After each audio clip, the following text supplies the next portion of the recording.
In this video, I'm going to show you how to use the insert tool in Word to make the graphs for the inequalities. So this is Chapter 2, Section 8, and first you would have to solve these. Number 1 says solve and graph each compound inequality. So for number 1, you'd first have to subtract 3 from both sides to solve for x. So you would get x is less than -1. And then on the other one, you solve these each separately. 1/2 times x, so you'd multiply both sides by 2, so this would be x is greater than 2. Now I have to make the graph.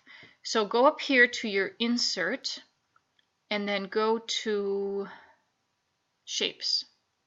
Okay? So under your shapes, I've used some already, but here's lines, and I want the line with one arrow on it. Also, we have to add either a solid dot or an open circle. So let me get my circle would be under basic shapes. It's kind of an oval, but that's okay. Okay, so neither one of these has a or equal to, it's less than, and then it's greater than. So I want an open circle. So I want an open circle at -1. So I'm just going to draw one right there. And I have mine filled, and I want to undo that. And I also have it colored blue, which doesn't really matter, but I'll change it to black. So see, now I have a circle at -1. Now I'm going to copy that by Control-C, and then I'll put another one on, going down here at 2. So I'm just going to move that over to 2. There, I've got 2 circles on my graph now. I've got an open circle at -1, and I've got an open circle at 2.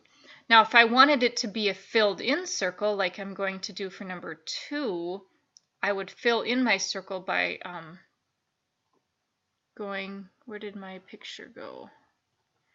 Going to shape fill, and then I could fill that in. See, now it's a solid dot. I don't want that for this one though. Okay, now I have to draw my arrows. So I'm going to go back to insert shapes, and then I'm going to get this ray with the arrow at one end, and I want all the numbers less than -1, so I want my arrow to go this way, and I'm going to make that black, or maybe I'll make it red so I can really see it. And you can make it thicker by doing the weight. I could make it a little heavier. So there I've got my arrow pointing to the left for x is less than -1. And then I'll do another one, shapes,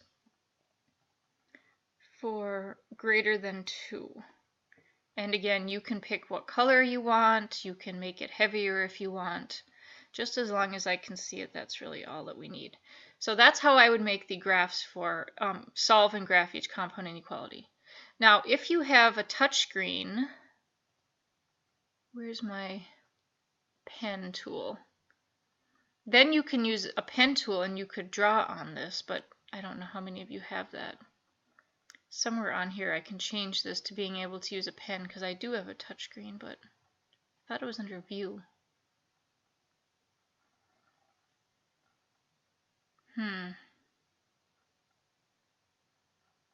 I don't know where it's at. Page layout, no. Insert, no.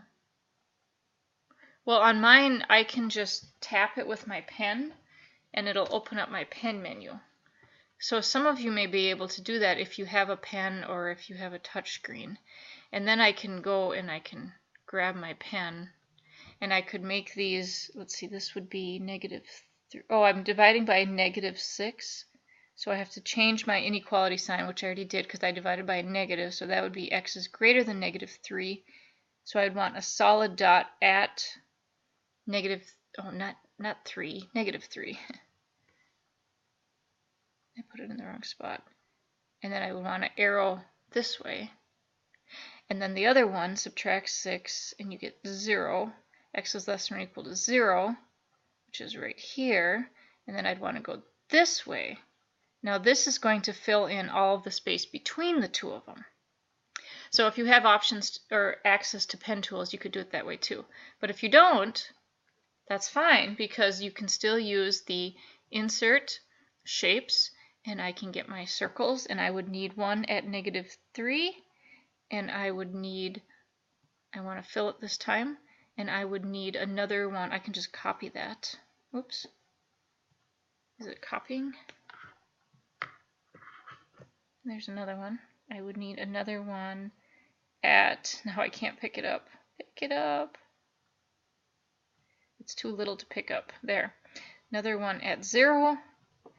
And then I want a line going between the two of them. So I'm going to get my line tool and just draw a line from here to here. Now I do not care if, they aren't exactly, one circle's bigger than the other. That doesn't matter as long as I can see that there's a line in there. That's what your graph looks like. Your other option, of course, is to print this and do these by hand if you have a scanner or an access to doing that. But do try to do these graphs. If you absolutely are going crazy trying to make these graphs in Word and don't have another option, then at least describe your graph. Like for number 2, you could say close circles at -3 and 0 and a line between the two of them. So you can type what you would like the description of your graph. All right, thank you very much, and let me know if you have any questions.